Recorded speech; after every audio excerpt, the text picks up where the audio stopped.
নমস্কাৰ মই আজি আপোনালোকৰ বাবে এটি বিশেষ জলপানৰ ভিডিঅ' আগবঢ়াইছোঁ পকা কঁঠালৰ আজি দিন এতিয়া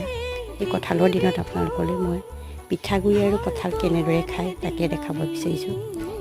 এয়া পিঠাগুড়ি আৰু এয়া কঁঠাল এয়া চাহ আগতে আমি চাহ পানী বুলি কওঁ আমাৰ দেউতাহঁতে পকা কঁঠালৰ মৃতকত দিছিলে তেওঁলোকে পকা কঁঠাল মাক দেউতাকক অৰ্চন কৰিহে খাইছিল বতৰৰ ফল বতৰত খাব লাগে বতৰৰ বস্তু খালে মানুহৰ বহুতো ৰোগ ব্যাধি ভাল হয় সেইটো কাৰণে আগৰ দিনত মানুহে বতৰৰ ফল বতৰতে খাইছিল গৰম হ'ল বুলিও মানুহে কঁঠাল নোখোৱাকৈ থাকিব নালাগে অন্তত গৰমতো বতৰৰ ফল মানুহে খাব লাগে বহুত বেছি খাব নালাগে কম পৰিমাণে হ'লেও বতৰৰ ফল বতৰত খাব লাগে